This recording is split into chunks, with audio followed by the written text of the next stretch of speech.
We're here at Irving Plaza, getting our entire life from the Telfar collection. The burger chain has teamed up with New York fashion house Telfar. I love this bag. It's definitely a travel bag, and I've taken it all over with me.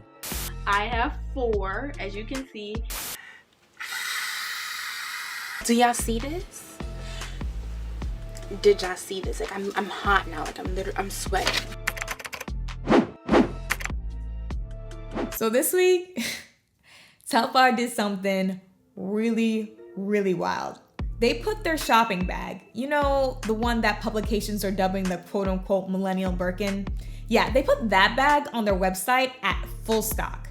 That means if you wanted a Telfar bag, you were gonna get a Telfar bag. It didn't matter the size, it didn't matter the color, you had access to it. Now, obviously, this accessibility pissed off a lot of people. I mean, the hypebeasts were pissed. The resale community was in complete shambles. I'm just thinking about those people who bought like 30 to 35 bags in hopes of reselling them to make a profit, and I hate to break it to you. Sorry to this man. I'm so sorry. Many people went to Twitter to basically voice that the company committed career suicide. One would think, but it's also possible that this decision was actually pretty genius.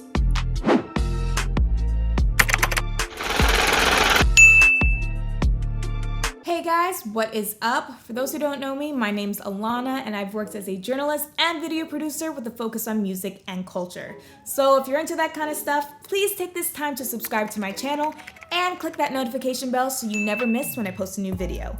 And as always, I always post the links to all of my sources in the description box below for your further reading. Today we're breaking down the Telfar controversy and answering the question, is one of the quickest rising fashion brands now worthless because they opened up their inventory? Because like, who would want something that everyone else has? You know what I mean? So dumb. If you're still here and for some reason don't know who or what is a Telfar, let's start with a quick little background. I'm Telfar Clemens from New York City, and this is Fashion Week. According to Business of Fashion, Telfar first dropped back in 2005 under designer Telfar Clemens. Clemens is a Liberian-American and gay designer who grew up in Queens, New York. BOF writes that he and his friends would attend underground parties and be inspired by hip-hop culture. According to a Vogue interview, he'd also looked to genderless fashion styles from designers like Jean-Paul Gaultier and Vivienne Westwood. He told Vice that he'd find nice clothing in women's sections as a child and wanted to bring the trendy clothing to both sexes. Telfar designed unisex pieces with the mission of promoting accessibility through fashion, and that he designed his brand with the sole purpose of challenging elitism in fashion. But despite his undisputable dedication, he still had some trouble getting Telfar off the ground after his first fashion show in 2005. He designed his iconic shopping bag back in 2014, but it wasn't able to fully enter all-around notoriety until around 2017, when he won $400,000 from the CFDA Vogue Fashion Fund Awards. He invested the money into color and sizing options, and it took off, quickly being dubbed the quote Bushwick Birkin and the quote Millennial Birkin. Fast forward to 2020, where the rest of the world is finally waking up to the importance of Black-owned businesses, Telfar is exploding.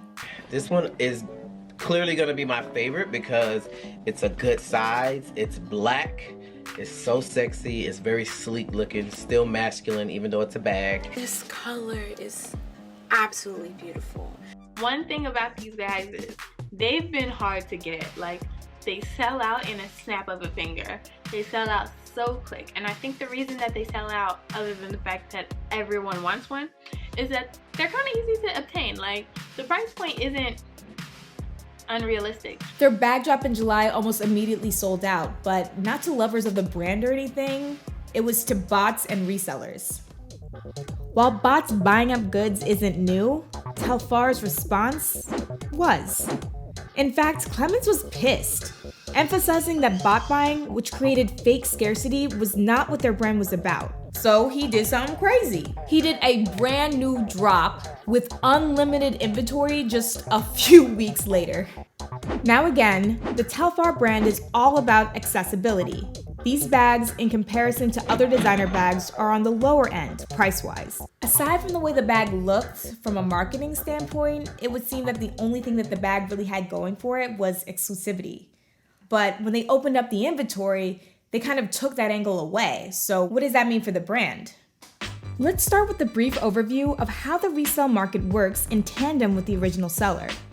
Say for instance, Supreme just dropped their limited edition toilet paper rolls for, let's say, like, I don't know, $8. But they only made 20 rolls with no immediate plans for a restock. Resellers either jump through crazy hoops to get them in person, or they use bots. Bots are programmed to buy an item exactly when a product drops, before an average person can even get it into their virtual shopping cart. Using bots can cost a few $100 to a reseller, but that's nothing compared to the profit they'll make.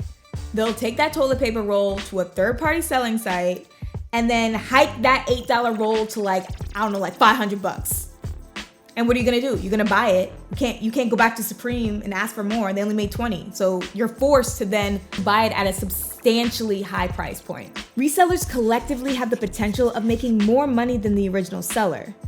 But the original seller benefits from a brand boost, which excites investors. Because right now, exclusivity increases a brand's value. So why on earth would Telfar purposely undercut and potentially even bankrupt its resellers? So let's just go back to our thesis. Is Telfar worthless now? The answer is no, because fashion elitism sucks and Telfar recognizes it. And because the brand is upfront with it, they actually have the potential of disrupting this god-awful system. A recent study from McKinsey found that young millennials, but especially Gen Z, are starting to care more about a brand's message than its exclusivity.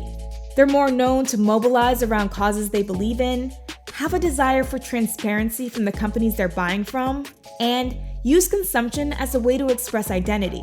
And Telfar literally checks every box for a Gen Z and young millennial consumer. The brand prides itself on supporting the Black Lives Matter movement, LGBT rights, environmental rights, gender fluidity, and economic accessibility. Its angle is anti-establishment, and in 2020, is there a better angle to have, really? In conclusion of this video essay thing, if you're gonna buy something, don't just buy it because it's expensive or because everybody wants it but not everyone can get it. Just buy the freaking product because you like the freaking product and that you like the people who are selling it to you. All right, guys, that's it for today. Let me know if you decided to cop a Telfar bag or if you decided to pass on it. And if you did buy one, what color did you get? What size did you get? Yo, Christmas is gonna be looking nice. That was the only catch I forgot to mention before. The bag doesn't ship until around Christmas time, but it's okay, I can wait. I will open it up under my tree. I am my own Santa Claus. But anyway, let me know what you think of Telfar in the comment section below. And until next time, see ya.